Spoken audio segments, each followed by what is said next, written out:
What in the Hashino is going on at Atlas? If this rumor is correct, it kind of just describes everything when it comes to Persona 4 Revival, in addition to Persona 6, and I would say Phil Spencer's kind of tenure trying to get some more attention in Japan with some of the moves that they made. Now, this rumor that we're going to talk about when it comes to Atlas, Microsoft, Persona, and kind of what's going on with Nintendo, it's just a rumor, so please keep that in mind. But apparently, Xbox has been doing some blocking type of deals when it comes to the arrival of certain Atlas games on the Nintendo Switch 2 to get a better foothold in Japan. I don't know how accurate this is, but we are going to investigate the rumor, and I'm going to give my overall opinion on what's going on with that. We've also got some Nintendo Switch 2 stuff to talk about as well. But before we continue, we are giving away a Nintendo Switch 2 at 140,000 subscribers or on September 1st, whichever comes first. Subscribe, like, comment. The winner will be chosen at random, and it's a worldwide giveaway. Thanks, peeps. Okay, so the rumor is this. Xbox apparently has blocked the arrival of Atlas games on the Nintendo Switch 2 in some type of way, and this is Google or Grok Translate from Hugo Gaming, who was referencing the podcast that friend of the show, Attack of the Backlog, and Nash Weedle had recently. So in a recent podcast by these two, they explained the ins and outs and potential agreements between Microsoft and Atlas. So apparently there's some type of blocking agreement that would have been established by Microsoft to ensure day one releases on Game Pass and attempt to gain a foothold in Japan. Now, the exclusivity or blockade specifically targets the Nintendo Switch 2 and not Sony, as obviously the games launch day and date on PlayStation platforms, preventing the announcement of games like those from the Persona franchise on the Nintendo Switch 2. Atlas recently indicated to the new Xbox management that it did not want to renew this agreement. Their future games should therefore release on the Nintendo Switch 2 without issues. So basically what they're trying to say, or what I gather from this, is that the agreement, the big money transaction that we see with day one when it comes to Persona 3, Persona 4, Persona 5, that kind of re-release of that game, in addition to other games like Persona 4 Revival and Persona 6, those get exclusive announcement deals with Microsoft. As we've seen, all of those games were announced with the re-reveals, not the original games. Obviously, they came out on PlayStation platforms, but the re-reveals of all those games, those were all announced at Microsoft events, which was kind of surprising to a lot of people, considering Microsoft is the last place that most people play these JRPGs. People want to play them on PlayStation and on Nintendo, and I'd even say on PC a bit more than even Xbox, from what we understand with these sales numbers and trends in the gaming industry. So the fact that Microsoft somehow got this deal, obviously multi-year deal for multiple different Persona games, and even like Metaphor Refantazio, pretty much a lot of the Hashino games from Atlas, that definitely maybe seems like there was something there. Now, once again, this is just a rumor, but it might tell why we did not get any type of announcement for Persona 4 Revival and Persona 6 on the Nintendo Switch 2. They essentially just left it off there. Now, yes, we all know these games are coming to the Nintendo Switch 2. Like, I think it's very clear that these games are coming. They've got the engine ported over. They use, I think, Unreal Engine 4 for Persona 4 Revival. Persona 6, I'm not sure if that's going to be using Unreal Engine 4 or 5, or if they're going to be using their in-house engine that they use for Persona 5. But I do think that it's very clear that, yeah, there'd probably be some type of deal set in place for announcements and marketing. That's the one thing that you see anytime that you see the marketing for a lot of these games over the last number of years. It's been the Xbox logos with Metaphor. It's been the Xbox logos, obviously, at the announcements for these different shows that Microsoft has had over a number of years here. So is there some type of secret deal that says, no, you can't announce it for Nintendo platforms, or it can't come day one for Nintendo platforms or something? I'm not so sure about that. I mean, we have to kind of wait and see on that one. I know that Persona 3, 4, and 5, when those got re-revealed, that was also launching day and date with the other ones. They just waited a while. I think it was at Nintendo's own event where they announced that. So it was multiple months, I think, after Microsoft announced it, or it was maybe not multiple months, but it was a bit afterwards. So maybe there's something there, but with new games, there might be something different, or with big re-reveals. Persona 3 Reload, obviously that didn't come to Nintendo Switch 1, and then the Switch 2 announcement was later.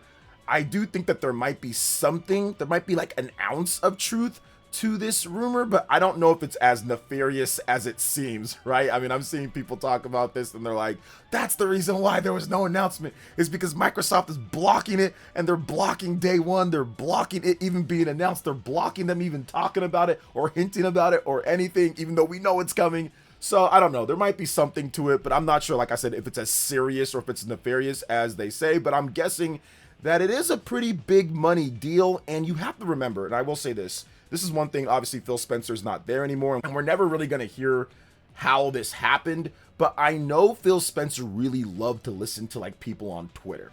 And like people on Twitter and the fans would always say, we need more Japanese support. We need Japanese support. We need to be able to get more sales in Japan, because Microsoft was just selling so terrible. So I think Phil Spencer's way of getting more support, and this was probably a multi-game, multi-year deal over the course of a time period up until now. At this point, I think this was Phil Spencer's way of just taking a bunch of money and throwing money at the problem. Identify one of the best Japanese studios that makes certain type of games that we think can make an impact, throw a ton of money at it, and hope for the best. I know, like I said, that's what Phil Spencer did in the Xbox Series generation. He just takes money and he just throws money at things. That was his plan for everything. Buy all the studios, buy everything, put money into everything, and if you just put a bunch of money into it, no matter the craft or whatever you do, it doesn't matter. All that matters is that if you buy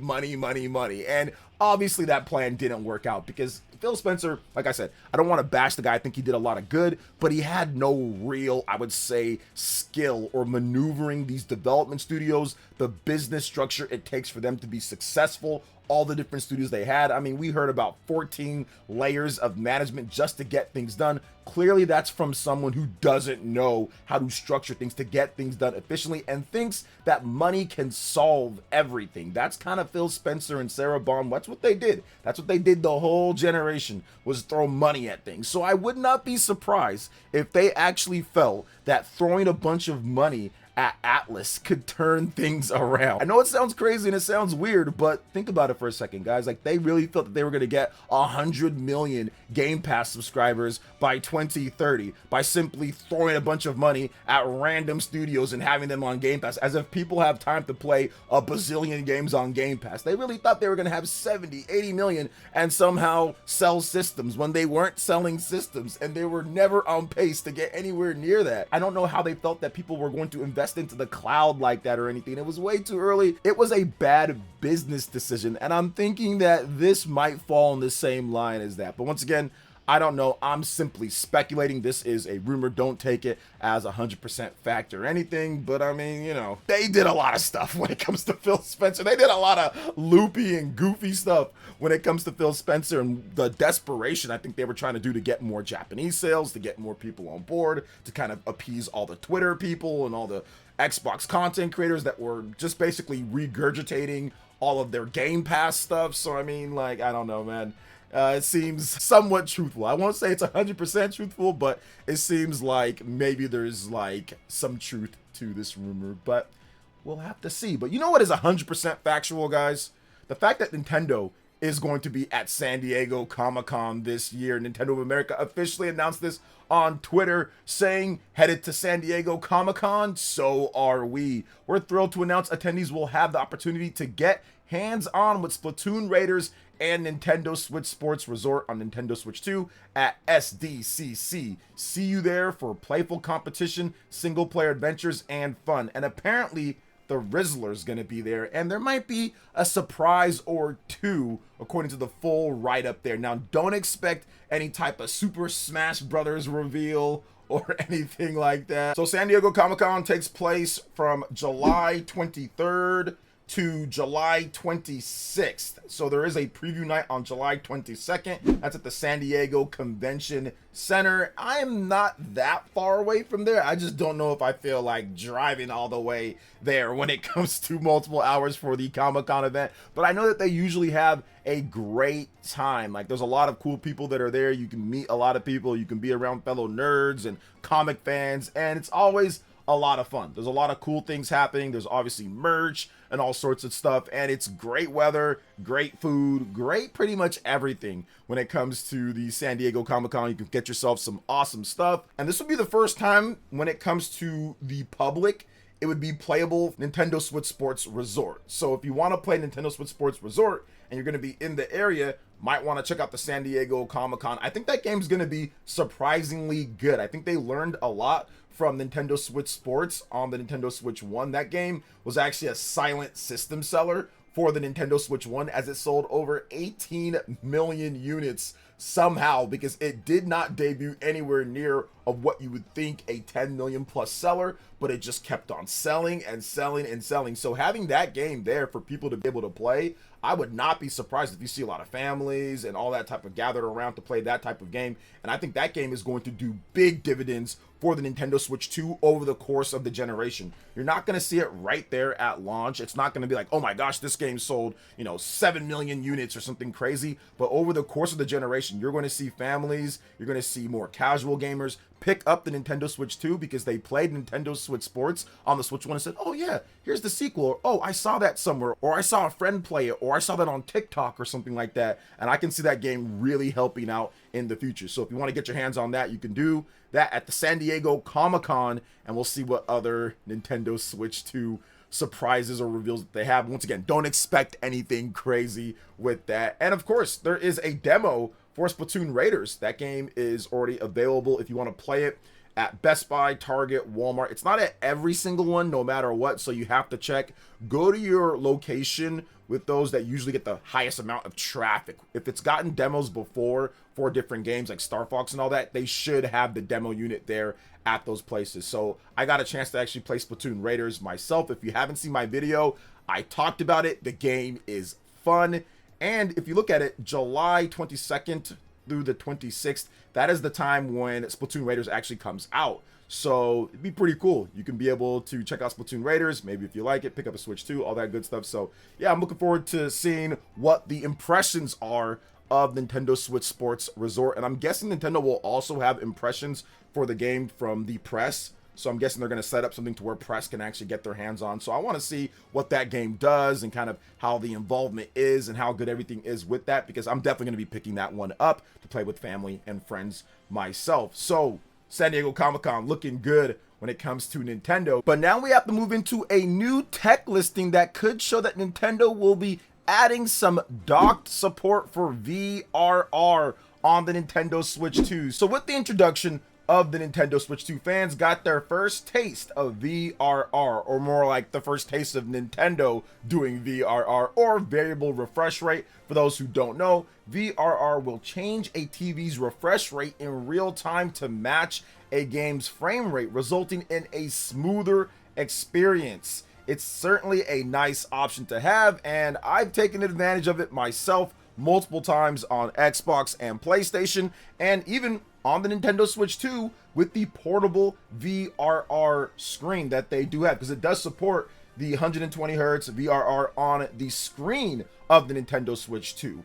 But once again, only handheld mode. Now, before the Nintendo Switch 2 launched, there was talk of VRR support both docked and handheld, and even Nintendo's own FAQ pointed to that being the case. Things were changed shortly before the launch, and VRR was shifted to handheld use only, and we're still kind of wondering what happened with that. Now, we know that the Nintendo Switch 2 dock is capable of VRR, yet Nintendo has blocked it off. While we never got an official explanation for that, it seems like Nintendo still has some kinks to work out, and they're looking to do that right now, because Nintendo has posted a job listing for a display engineer with experience in troubleshooting display protocol VRR issues between HDMI and display port signaling. While that's not proof positively that Nintendo Switch 2 will get VRR dock support. It does leave some hope that it will be fixed in the future. Now, to give you guys a little bit more backstory here,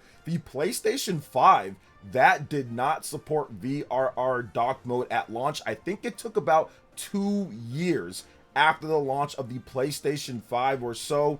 Don't quote me on that, but I know it was not there at launch, to where they got VRR support up and going and working. I think there was even like a beta test and different things that Sony was doing beforehand. So depending on the different types of TVs, depending on the input methods, depending on everything, I guess VRR docked is not something that's easily done, or it can cause multiple issues, considering it does change dynamically and there's so many different configurations of cables and TVs and different options. Like, I can understand how maybe it's not something that can be completely done depending on the company, the tech beforehand. I think Microsoft was able to get that situated and settled at the launch of the Xbox Series X. And I remember, I think, even using VRR for like Borderlands or something like that. I'm not really sure, but I know that I think that they did support it and it was working with the Xbox Series in 2020, but not with PlayStation 5 at launch, and obviously not with the Nintendo Switch 2. So I do hope that they do get that situated, because there are a number of games that could take advantage of that. So for example, Devil May Cry 5 on the Nintendo Switch 2 actually plays a bit smoother if you set it to the 120 FPS. It does support over 60 FPS, but it plays a bit smoother in handheld mode because of that VRR screen, compared to playing it in docked and it going above 60 FPS, because it reaches like 90 plus or something, but it's a bit uneven if you play it docked compared to portable mode, where it's a bit smoother. Now, obviously, you get a little bit better resolution and all that when docked mode, but it's something that if there was that VRR support for docked mode, it'd be a little bit better. Now, you can just play it at 60 FPS and it's completely smooth and fine, but that's just like the little things here and there. I think it also helped out with the multiple different frame rates that we've seen before with Nintendo Switch 2 titles if there's some unevenness. So I'm hoping that they can get that going, because that would be awesome. VRR is a good feature, and I'm hoping that it does come docked, which I did think back when they removed it when it launched. I felt that they were going to work on it and update it at some point during the lifespan of the Switch 2. So we'll see if that happens. But what do you think about everything we talked about here? Let me know in the comment section below. All right, peeps, that wraps it up for this one. Thank you so much for watching. I do appreciate it. Please make sure you hit that like button, subscribe if you're someone new, click that notification bell, and check out my other Nintendo Switch 2 RPG content and more right here on screen. Thanks for watching, and we'll catch you for the next one. Peace.